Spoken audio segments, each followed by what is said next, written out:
started the recording.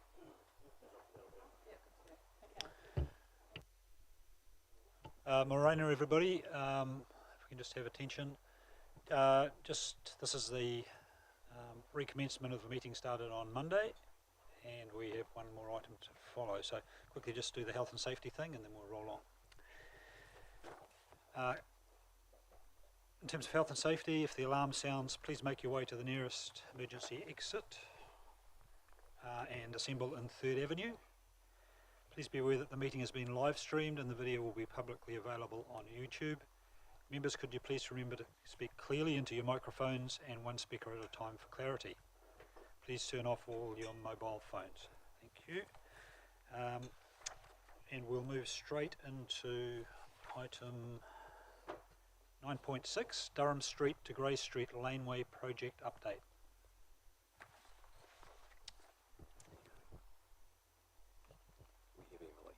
Oh, sorry, and Emily's going to speak to it, sorry. Thanks, Chair. And thanks to you all for coming back very early this morning, wherever you are based. Really appreciate you coming together to do two things today. We want to provide you with the update on the Durham Street to Grey Street Laneway project, and then seek your direction on our next steps for developing said laneway. The report is very much all there. I think I just wanted to bring us back to the why. We have set out through this project to connect the retail and commercial precinct as defined in the City Centre Action Investment Plan with the University of Waikato and the future Knowledge Precinct, including the new public transport spine along Durham Street. So the way to do that is through this mid-block laneway, and what we're seeking direction on is how best to deliver a really fantastic accessible link as well as a vibrant commercial development that can kind of interface appropriately with the laneway and Grey Street on the 79 Grey Street site. So today I've got Jamie here, who's one of our strategic property advisors. So Jamie, did you want to come up to the hot seat? And Sean, our City Centre infrastructure lead's also here if there's any public transport related questions. You might want to go over there just because the mics are working. Thanks, Jamie. So would you like to just ask questions or take you through the report in more detail? Okay. Sure. Okay, we'll do it. In terms of the laneway project, the laneway itself was kick-started through discussions with Bay of Plenty Regional Council through the joint PT committee meetings, and the direction or the aspiration of council to move the public transport system from Grey Street and Willow Street to Durham Street, which in turn allows Te Manawa-Taki o Te Papa, the civic precinct, to flow between the Site A site and Masonic Park with a pedestrian kind of event-focused flow. So in order to do that, there was some clear direction that the block between Elizabeth Street and Spring Street was large, and that perhaps there needed to be a mid-block connection. So 2 properties were identified for strategic purchase, and back in April 2023, Council purchased 79 Grey Street, which was the former Importer building, and we have set about demolishing that building, and then we settled on 134 Durham Street on the 4th of November this year. In terms of those strategic acquisitions, there's a lot of detail in the report, and Jamie can answer any questions. We're still underway with some of the demolition work on 79 Grey Street at the moment, so you would have seen that the other day when we took that walk, and for those of you who work in the city centre, those works the drainage works are set to complete this week, and then the recladding works to 89 Grey Street, the wall that was exposed through the demolition, will be complete around the 11th of December. So we're coming to the end of that demolition project. In terms of the laneway itself, through the strategic acquisitions of these properties, we did seek some options on how to navigate the gradient difference between Durham Street and the service lane, particularly on that 134 Durham Street site. And I do have a correction to the report. We've gone back to do our best to measure that height difference, and it works out to be about 3.8 metres, not not over 4 metres, but that was me on tippy toes with a tape measure. And then the length of that site is about 37 metres. So to get the 1 in 12 grade, that's not possible over the length of that site. So we engaged Becca as landscape architects and engineers to come up with some options to create that access way down. And those options are very much still sitting there, but we didn't want to proceed too fast without having worked through the strategic acquisition of that property, which we've now done. So in terms of next steps, it's a kind of a curious one where we want to see the laneway as a holistic project to connect Grey Street to Durham Street, but there are intricacies and some complexities to each of the properties, which means we have to look at them differently.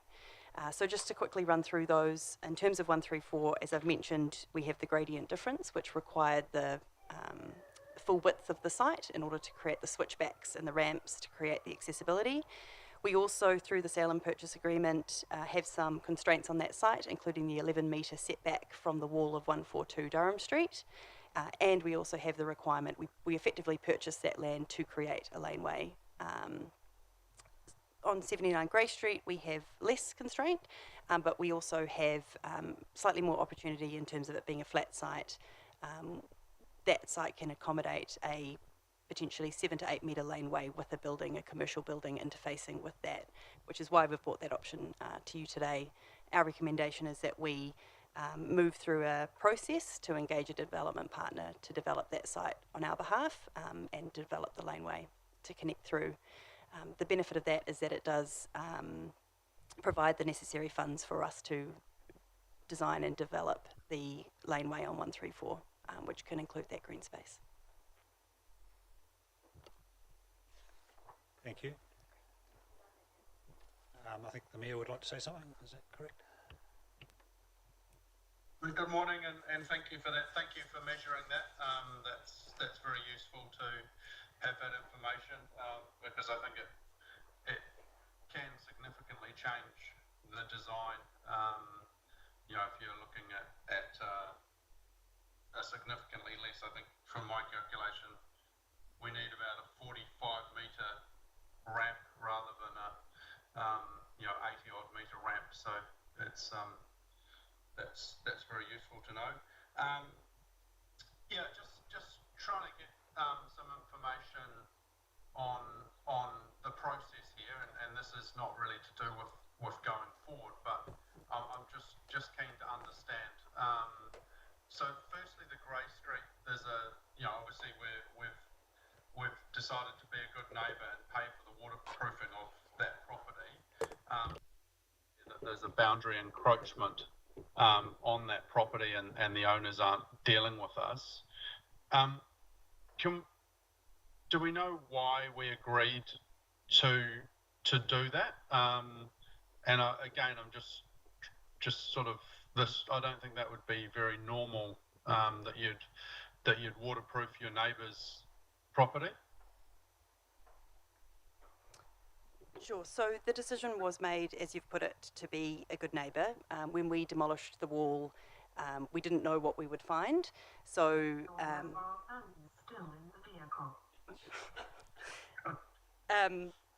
so we didn't know what we would find, and in what turns out we found an adjacent internal wall. We also knew that there were some stormwater issues to resolve because we had taken away the roof and the gutters and the stormwater system of the importer building itself. We knew we needed to address that. At the time, we were looking at options for 79 Grey Street to, in the short term, be transitioned to something like a car park or a open space that could be activated. So the feeling was that we had, there was not necessarily room to give, but we had more flexibility in order to assist the resolution of this edge with the owners of 89 Grey Street. So that's what we decided to do, and I think because the wall itself was an internal wall, we felt that because we demolished our side of the building, it was right to be able to fix that outside wall interfacing with our new property. But again, we're here to seek direction on the next steps in terms of that boundary encroachment, and really open to another change of direction if that's what you'd like. Councillor Schuler. Thank you for that. Also, just had a question on the set. So we agreed to a setback on the Durham Street property. So did we pay less because we agreed to that? If I may, through the chair, part of the vendor's terms of sale was that he could undertake renovation works on his property at 142 Durham Street. Part of that includes a glass facade to boundary, which would not be a fire rated wall, which then results in a setback of 11 metres approximately. He also required a certain value for the property, and was not willing to negotiate any less. We negotiated for about a year to get where we are today. So no, we didn't pay less because of the 11 metre setback. Councillor Schuler. Just to follow on from the Mayor's question, if that's okay, just the two things that were done on the lower property, the Grey Street, so the encroachment bit and the waterproofing, was that offered like to share half, or for him to pay his contribution, or was it just a little bit of detail on that? Thanks. I believe we offered to pay the full amount to ensure that we could continue with the project. Deputy Mayor. Thank you. So just a couple of questions. One on following the Mayor's question. So was there a market valuation done prior to the negotiation starting? Yes, there was. The market valuation for the whole site was set at 2.75. And then we had another scenario done where we allowed for a setback, and that dropped the valuation down to 2.08. And we paid? 3.8. Is that, so just on process, when we pay 3 million, when we've got a market value of 2.08, Mr. CEO, how does that need to come up a level to be signed off? Was that something that then has a new business case? If I recall, this was a decision made by the Commission to purchase, knowing the full facts, and the Commission doing so with the view that securing the access way was a priority for them, and as a result paying a premium. Okay. That wasn't my question, because that was just a mahe, supplementary, sorry, Mr. Mayor. So just in terms, again, of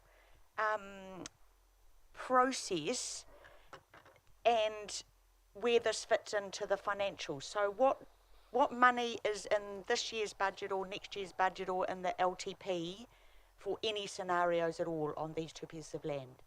What's already confirmed?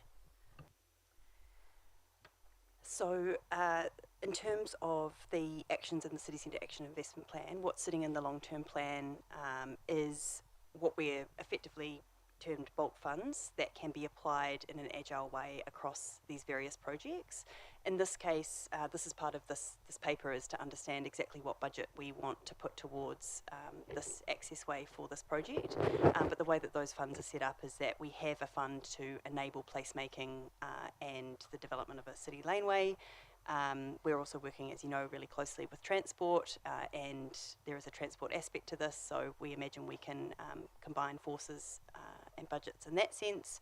I think where we got to, though, was the cost estimates coming from the Becker options were much too high, and we knew that right from the beginning. So that's why we want to kind of come back to the table to say, well, what is a good amount to pay for this laneway? And we ultimately have the flexibility in our budgets to apply that at this point. Can I have a supplementary? So just, I'm starting to always I want to always come back to what's already there versus, you know, we're having a whole workshops on, we've cut funding, so we're having to prioritise and which ones are prioritised, and then we get new things that we find out weren't in the long-term plan at all.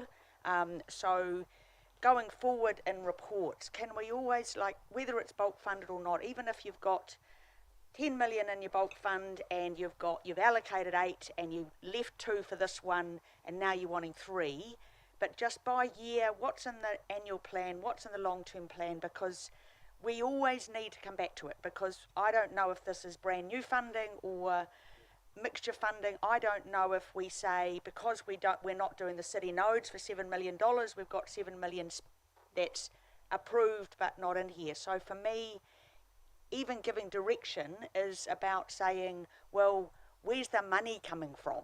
And if it's part of a approved budget, that's fine. But if it's a part of approved budget that actually has already been spent, then that's not fine. So just as a please, can we always have by year what's been included in the annual plan and the long-term plan, so that we can see, are we approving works that have been approved before or not, or it's brand new funding? Thank you. Through the chair, just very quickly in response to that, take that on board, absolutely. In the financial consideration section of the report, we have indicated that we do have 13.8 million over the next 10 years in the long-term plan, of which this project could be one of them, and we have 300,000 remaining this financial year to progress designs and the next stage of this project. But I do understand that what you're seeking is clarity on how the other projects fit and what might be moved out in order to deliver this laneway. Sure. Just clarification, I presume the purchase of this section was in this financial year or last? Do you know? Is that This financial year. Yeah. Councillor Kurak, you Yes, thank you. Regarding the Becker Optioneering report and the process to arrive at engaging Becker to look at the options, and earlier you said you wasn't a surprise that some of the proposals came out quite expensive. So looking back at that time when those decisions were made, were other options considered, like just going out for RFPs with a blank slate approach to spare? Obviously, the Becker report came at a significant cost, and also it guides some options. So rather than receiving a Becker report with some focus on options, at that time, were other options considered in terms of just going out? Sorry, that was before my time. So I adopted the Becker work. So I can't comment on the process taken at that stage. I believe there would have been a process, but I can find that information out as to how we engage Becker back in 2022. Councillor Risborough. Yeah, mine's just a bit of an extension from Councillor Kurak. This is just probably a coincidental one, but I'm assuming that option 1 that you're asking us to select as recommended option has no reference to option 1 in Becker's report. It's just a coincidence that option 1 and option 1 are the same. So when you choose the option of going out to market to seek ideas, they've got a blank sheet. They can come back with whatever design that they think can work in that space. Absolutely. And I guess to clarify, the approach to market for the development partner is very much focused on 79 Grey Street and delivering that portion of the laneway. And the intention is that council would continue with the development of 134 Durham Street in terms of that much more being public open space with the access way created through it. Just a supplementary on that one. So what are you going to do in relation to traffic management for the laneway and pedestrians potentially being become objects of contact with traffic? The service lane? Yes, yep. So that is that's all part of the project, and we've been working with Sean on a couple of options.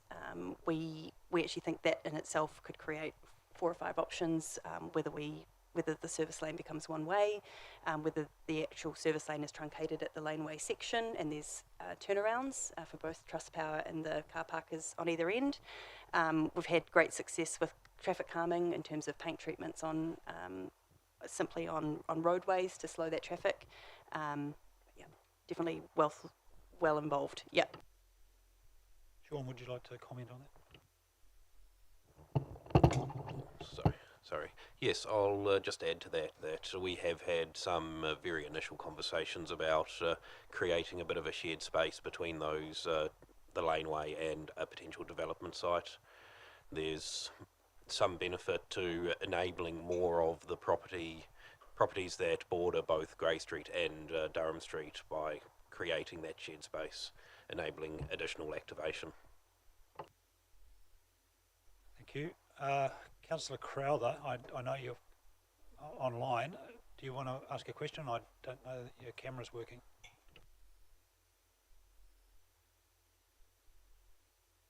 No, it's not working.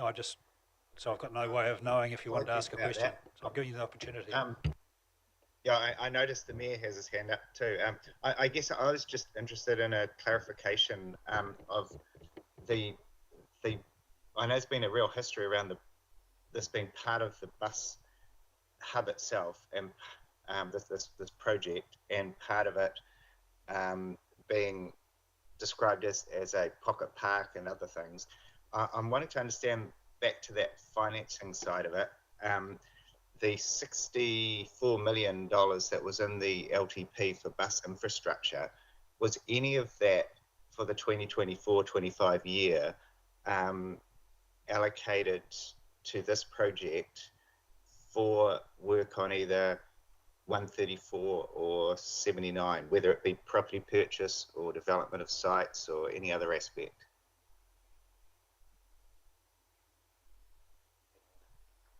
Can I have, I do have that answer in my emails somewhere. Can I have maybe one additional question and I will come back to that answer? Thank you, Sean. Thank you. Mr. Mayor, you wanted to? I had two questions. One, you know, have we given any guarantees, I guess, to regional council as to time frame for delivering this laneway, etc.? And maybe answer that one, and then I'll ask a second. That one might also be for Sean, but from my understanding, we haven't committed to any timeframes for the delivery of the laneway to Bay of Plenty Regional Council. No, we haven't committed to any set timeframes.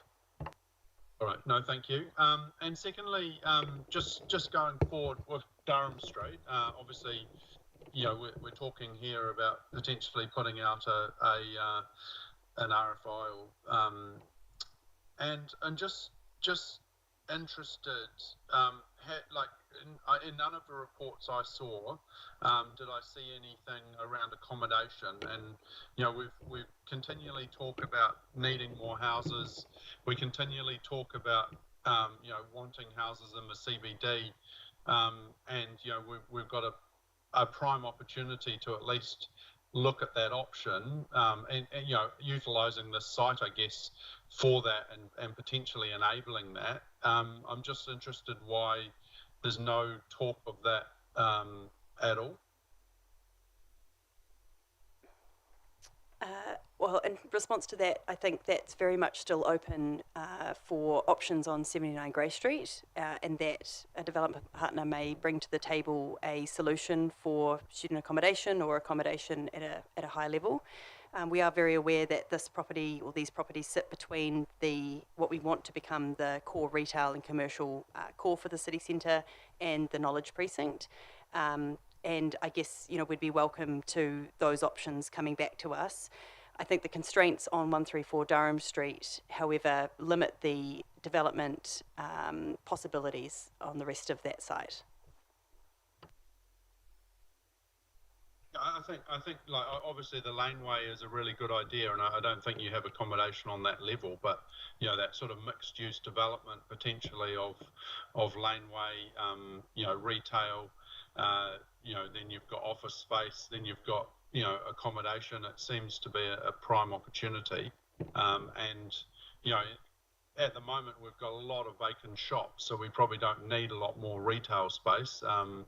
And, you know, I guess it's, again, just prioritising. Do we see this as being the Eat Street of Tauranga, or are we quite comfortable that we've already got that facility down at, you know, down at Eat Street and along the Strand. So, I think that's where we've just got to look a little bit more strategically. What do we actually want to enable here, and what's important to us, and that potentially will form our view around what we're actually trying to achieve. Through the chair, perhaps I can just add some further comments on that question to you, Mayor. So the University of Waikato recently went through a process of RFIs for student accommodation. They had a number of parties submit applications, and I'm aware that at least one of those sites formed part of one of those applications, which is still under consideration. Work. Councillor Morris. Thank you, Mr. Chair. Putting on the monitoring hat from the Project Planning and Monitoring Committee. A series of questions around the relationship between 142 and 134. Is the current owner of 142 the entity from which Council purchased 134?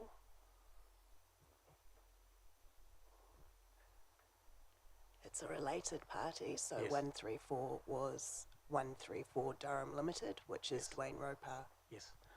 142 is a limited Limited partnership between Classics and Dwayne Roper. In terms, so that property 134 had a council valuation of 2.8 million, and council then purchased it for 3.8 million. Was there an analysis done on the detriment to the value of the property of the 11-metre setback? And if so, what is the current value of the property with 11-metre setback? Yes, there was. So the value of the property with an 11-metre setback was dropped down to 2.08.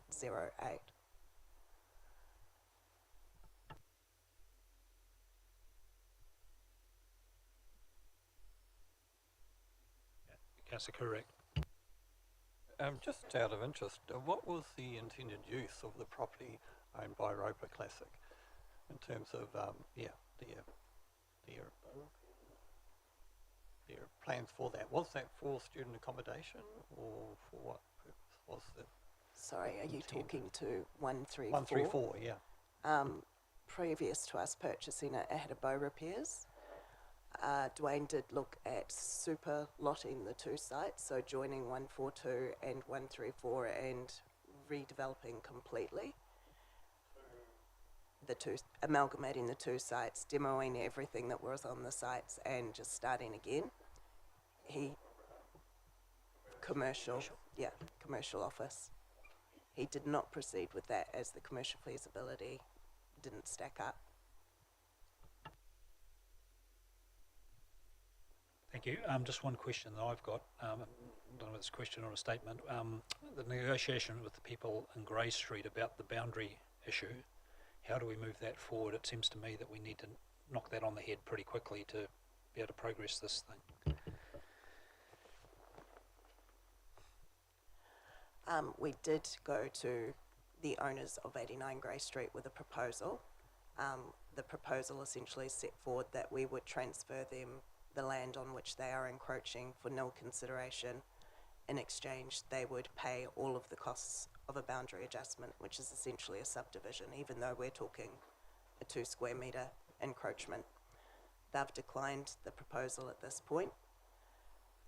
Our options are essentially to either do nothing, we could give them a licence to occupy, which doesn't resolve the encroachment, or we can undertake court proceedings. So that would be looking at High Court proceedings under Section 323 of the Property Law Act.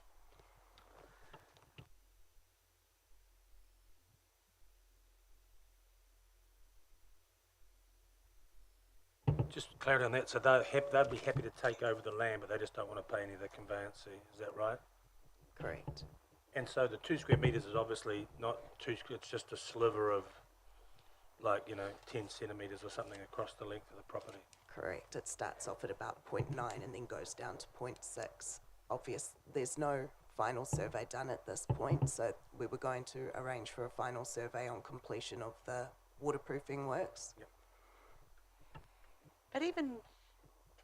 But even 2 square metres, we're sort of saying 2 square metres is tiny, but considering the price of the land and the square meterage, can we put that into a consideration so we actually know what we're talking about in terms of dollars? Because it's, yes, I mean, they're not being a good neighbour.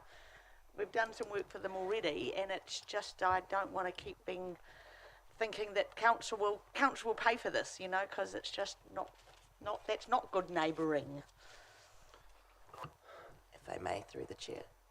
We did look at the valuation for 79 Grey Street and then look at the area of the encroachment and applied a value to the 2 square metres. We thought that the value looked to be about $10,000 in terms of land based on the valuation. The survey costs and the boundary adjustment costs are more in the realm of $40,000. Should be a surveyor. Councillor Morris. Yeah, Bush Legal's also got surveying. We've got a surveying wing as well, which I can help with and join. Again, monitoring. When the decision was made around the setup of the bus stops in Durham Street, was an objection made by the owners or related party of 142 Durham Street to a proposal to locate bus stops closer to Elizabeth Street?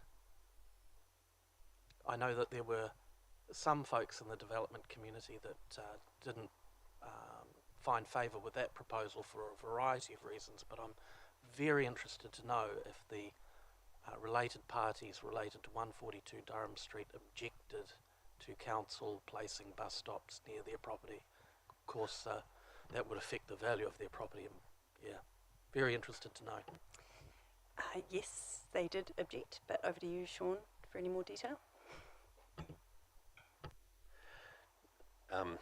Yes, I think, and I'm just really going back there actually, there was a public forum at a council meeting where a number of developers spoke about the potential adverse impacts of locating those stops down at that end of Elizabeth Street. So I'd refer you to that recording.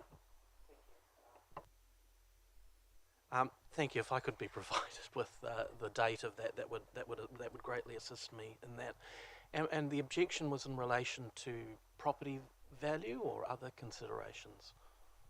No, the value was at no point specifically mentioned. It was around the intensity of the proposed facility and the impacts that could have on what are fairly narrow footpath widths when you fit people waiting along those footpaths. Councillor Schuler. Just to follow on, were there other sort of similar-minded, you know, in terms of most of the owners or whatever, did you sort of encounter the same sort of resistance across the board along that street?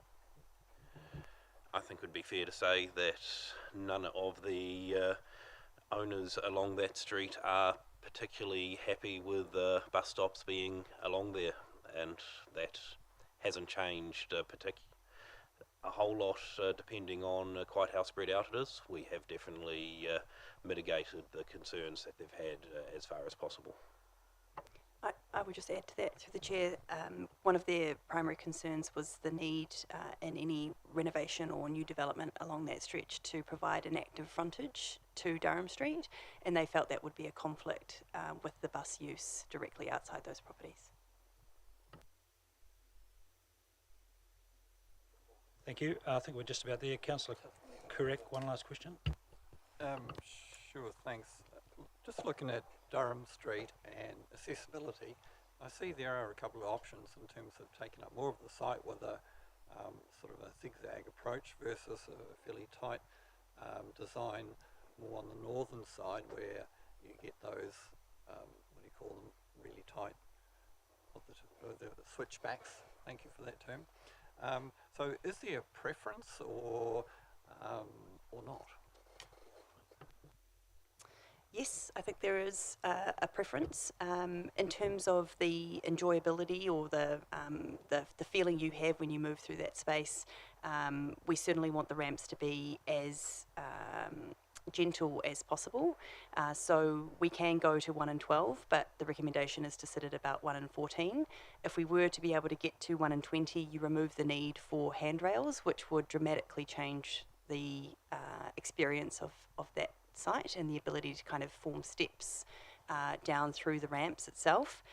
The ramps and switchbacks do take up a lot of space and a lot of hard surface space, so you get limited space for planting and other things that make you feel good in a space. I guess where we are really interested to see where a development at 79 Grey Street could go is there are other options to provide that universal accessibility, perhaps through a development on 79 with an air bridge over, for example, which would mean we wouldn't need to focus on ramps on 134 Durham and instead just have a more direct route through stairs. So that's why we want to link these two back together to make sure that we can maximise the best possible opportunity for both accessibility and also any other objectives we have. That latter proposal would mean some sort of restriction on the height of vehicles through the laneway potentially. I imagine, yeah. Mayor Drysdale? Yeah, just interested to know where we're at with the waterproofing, and you know, in light of the boundary, can we make the waterproofing contingent on coming to an agreement around the boundary realignment? Thanks for the question. We feel that's not a possibility. The waterproofing, the nogging is underway this week and will be complete by the 11th of December, and we have given them our, we've said that we will undertake the waterproofing at this point.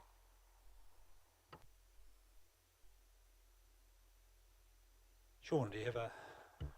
Yes, sorry, I've got a response to Councillor Crowther's question on the bus infrastructure budget. So the Durham Street facility as itself doesn't sit within that wider program level budget within the LTP.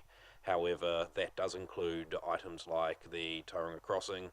It includes a $500,000 a year for active modes and public transport within the city centre, so that's separate to the Durham Street bus facility, but providing some greater amenity to the users. It also includes standard new bus shelter installation and some public transport optimisation. So I can get you that full list across.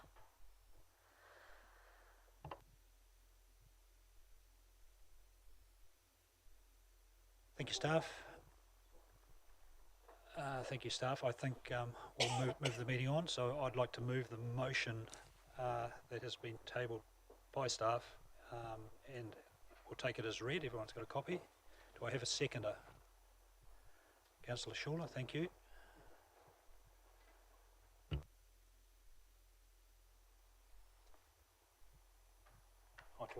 Yeah. So I'm reasonably keen to get this underway as a bit of a trial of how we would work with developers to give better value to the community as far as developing some of these things that we need. And I think this is possibly a good way of doing it. One thing I would request is that we try and squeeze the time frame down a little bit. It seems to be quite long at 6 months. It's quite a long time to get this thing through, but that may be just because I'm not new to this local government thing. Councillor Schuler, would you like to? Yes, I also I support it in the point of view it completes, I suppose, a part of that project around the bus lanes and the connections and the sort of continuing with what's trying to be achieved in the city. Obviously, a few comments there around some of those costs and the history of the project, but in terms of getting that space to an area that we can, you know, be proud of and be very functional in the city, and connecting, you know, the vision of the city for that knowledge precinct through to the commercial retail idea. I think it'd be a wonderful thing that if we were able to do it. Certainly the opportunity to partner with private and, you know, and see what can come up and see the best use of it for, you know, long-term future of the city. I support it. Right, do we have anyone else wanting to? Councillor Morris. Thank you. In terms of the laneway, that's going to be a great addition to the connection between Durham Street and Grey Street. It's a critical connection. It's rightly placed in between both streets, meaning lengthwise. Of course, it's going in between two streets. But I do want to talk a little bit about the history here, because I think it is important. And when council purchases a property which ends up being worth $2 million for $3.8 million, there's no, and let me be clear here, I'm not directing this at council staff in any way. Not at all. Not at all. I'm directing this at the members of the development community, Mr. Roper and Mr. Cooney.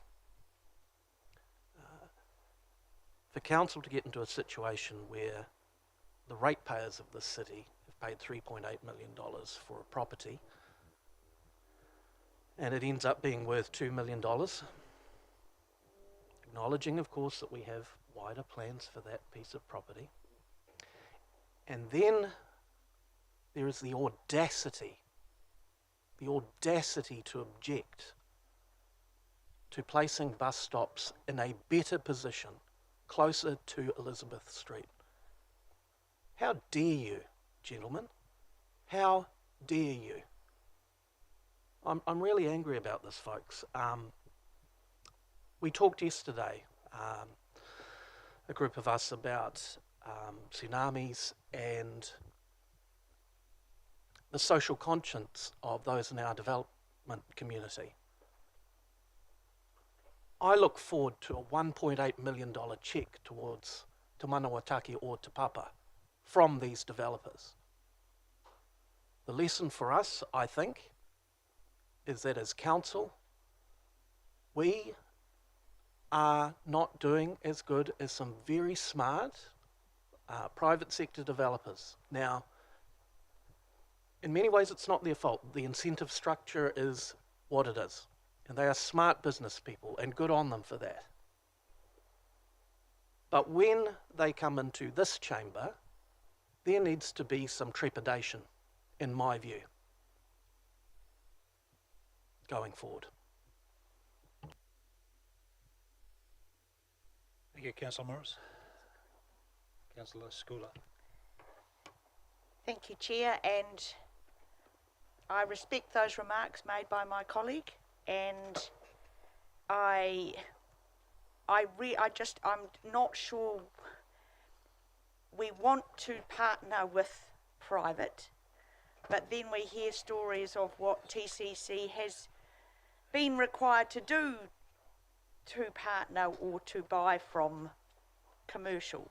And it's, again, TCC has had to act in certain ways, but it makes me nervous that we have these situations, which we've heard just now from, in terms of the facts given by staff, in terms of the value of the land that we had to pay, and a neighbour that we have been a good neighbour to, who hasn't even had the respect to say, well, actually, you give us that land, great, we'll do the legal fees. It's, to me, is that a reputation of TCC that we need to strengthen, or is it that we need to give you more support to actually not get into those situations? So I think the laneway is a great idea. I would definitely like, I think at the moment we're suggesting a low rise. I think the idea of including accommodation as higher is something we should definitely consider, and I would like that,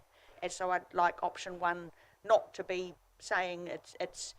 I think we should include the accommodation if that's already been talked about. Marty, you've suggested that's in a different report somewhere. Let's make sure we're not restricting, constraining what we're asking for.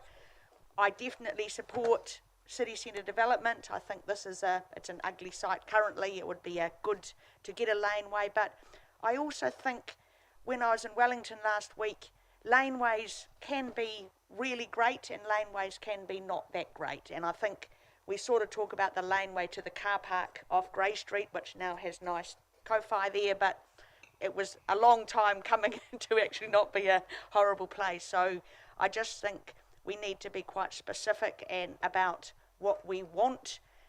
I think we need to take care with when we say partner with commercial, and I would ask that TCC comes back to use our strength if we can to help those negotiations. So I would like to have updated reporting from the CEO in terms of where you got to, and if we've got, if our partners are playing the games that my colleague has talked about, then let's actually fix that at this level rather than let them do that. And I just think from a budgeting perspective, we need to be very clear about what funds we've got to do this and where it's coming from and what drops off. Thank you. I'll just go to the Mayor because I think he's got an appointment he has to go to. So, Mr. Mayor.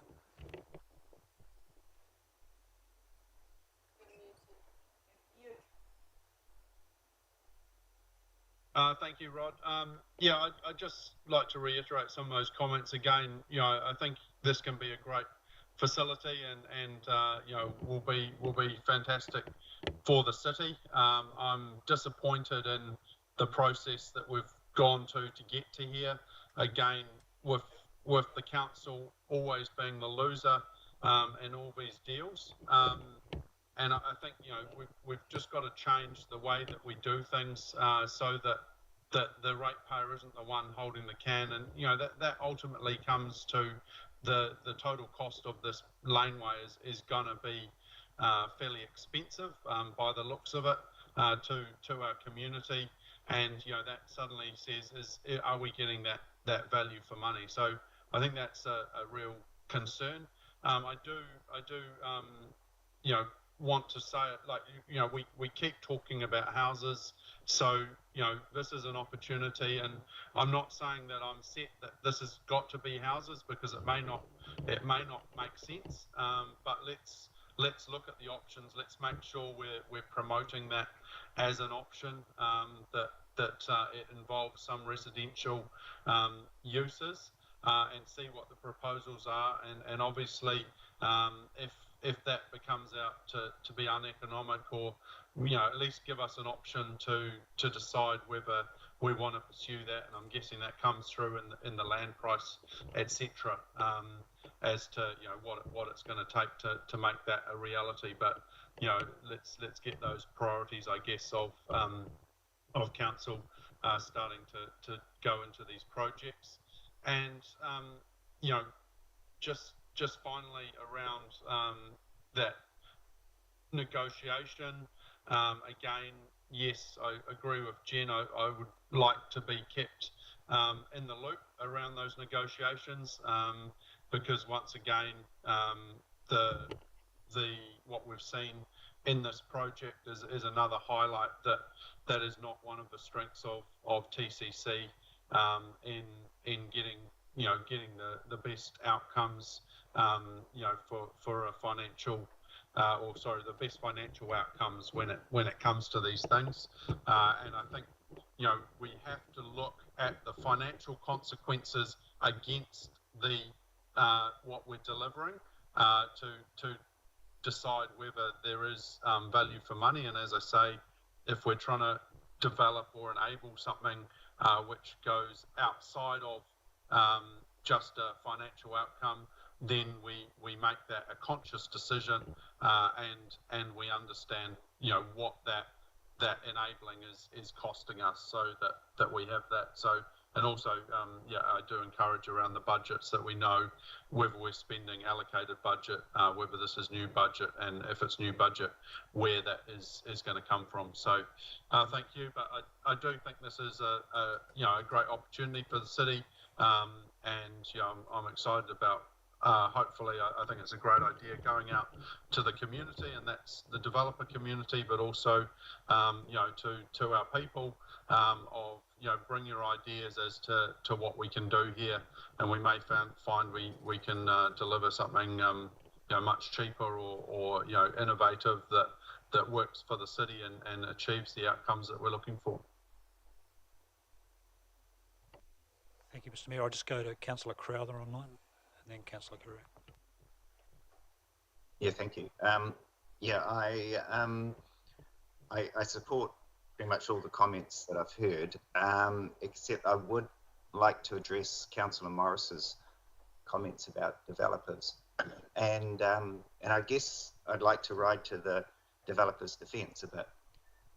I don't actually think, having spoken to some of them, that they have actually done anything out of line around most of their interactions with the council, because they're simply doing what they've been allowed to do.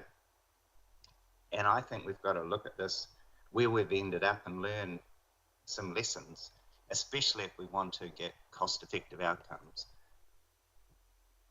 This project has gone on for a long, long time because it all stems from a decision made explicitly by governance. So this is not attacking the staff in any way at all. It is saying that the governance at the time at Tauranga City Council decided to go against the best advice of transport staff, of whom some or all have left now from the City Council, of transport experts, of public transport experts, of Bay of Plenty Regional Council,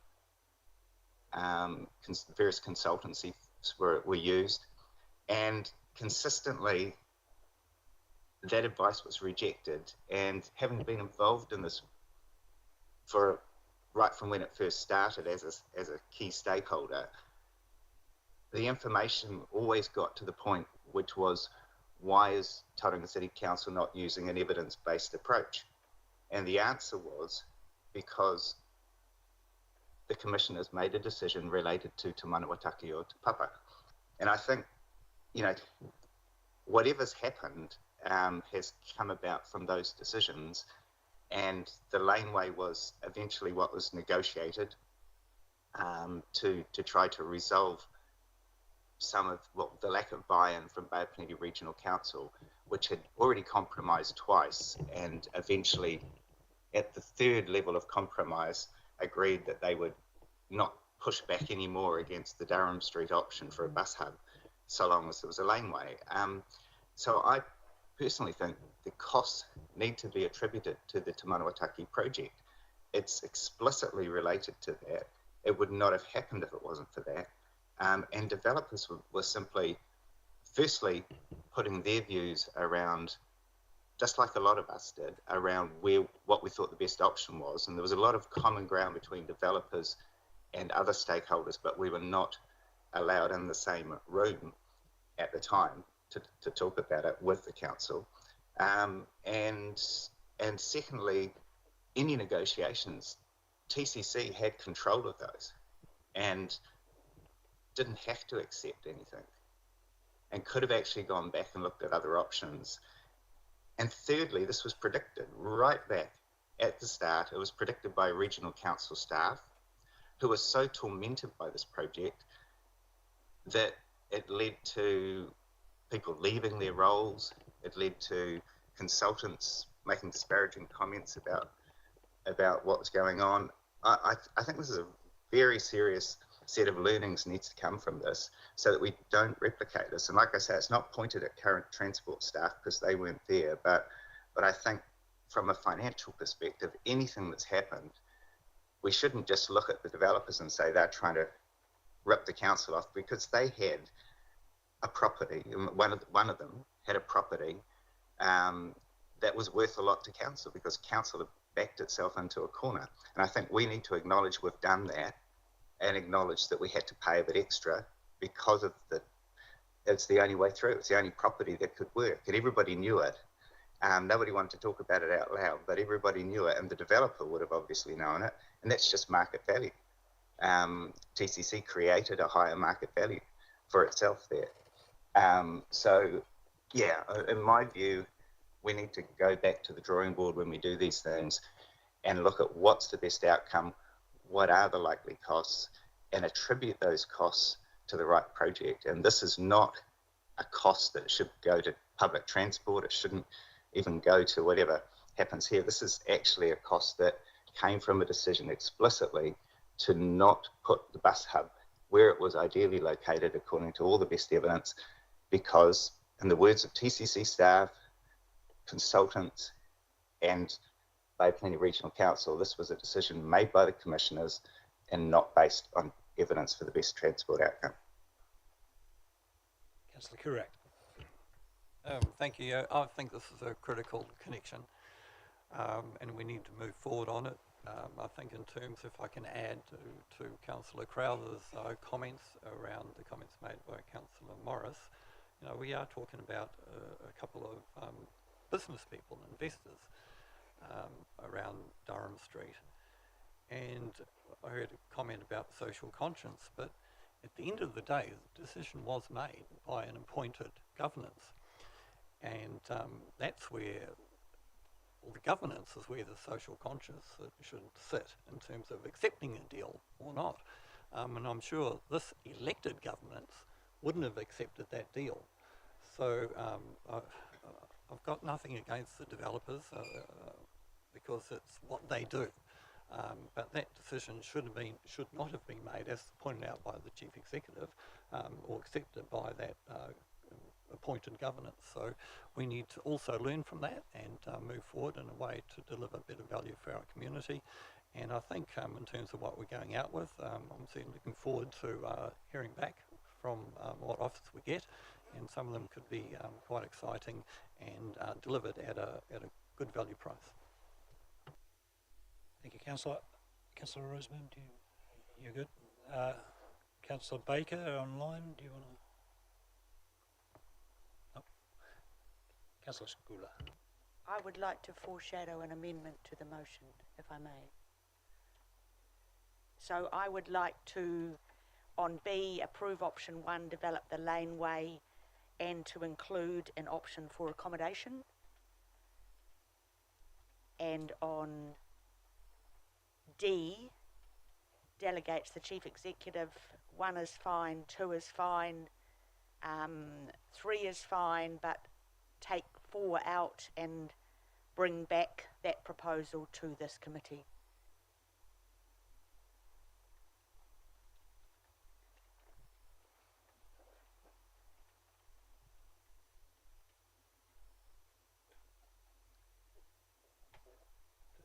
Yeah, that's... Well, it's not approving the entering into the negotiation. I would like to see it before we negotiate.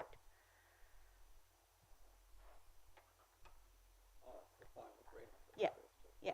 So we go ahead and, but it's just, it comes back to this committee before final. Just again to support the CEO and TCC in a way that we want to support them in the decisions we want to make. Okay. Sorry, and here, have you got someone that wants to talk over there? All right, sorry. Councillor Kurak. I think it's sensible, just an additional step, and we can consider what's before council, before TCC. Okay, I've just got a little issue with what you've done on B. I just wonder whether that limits proposals that we might receive. Could we put something in that says it would be desirable if we could? Yeah, something just. We've already got, sorry. It's already, Marty has said it's, we've got some proposals that actually might, so yes. So correct. Yeah. Yeah.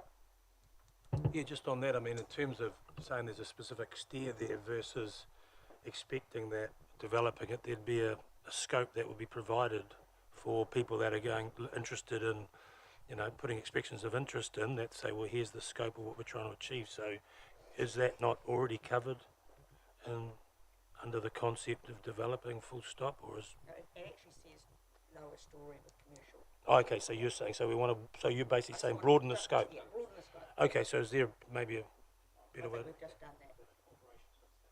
Okay, thank you.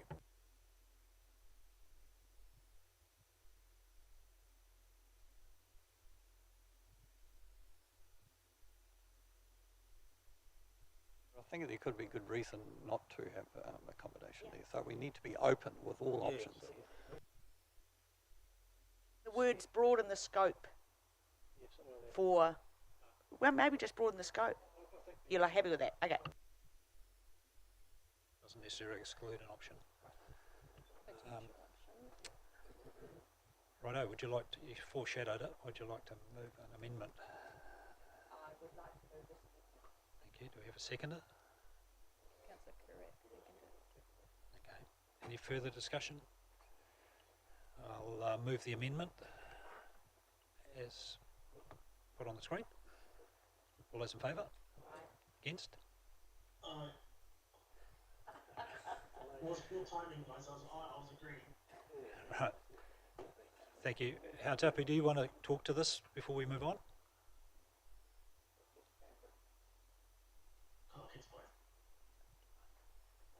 Yep. Okay. So if we now, this is now the substantive motion. Does anyone wish to talk further to it?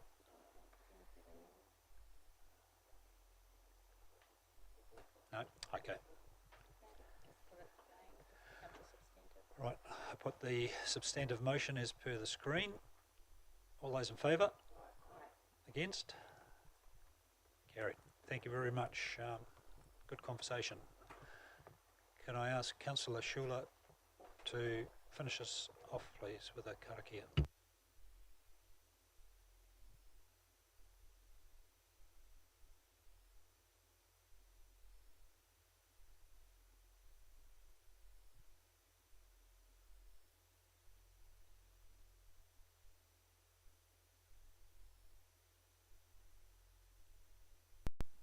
Yep, happy to close the meeting, Chair. Karakia whakamutanga ka whakairihia te tapu, kia wātea ai te ara, kia tūruki whakataha ai, kia tūruki whakataha ai, haumi e hui e tāi. Thank you, everybody. Thank you, staff. Good presentation. And we close the meeting at 9:05 a.m.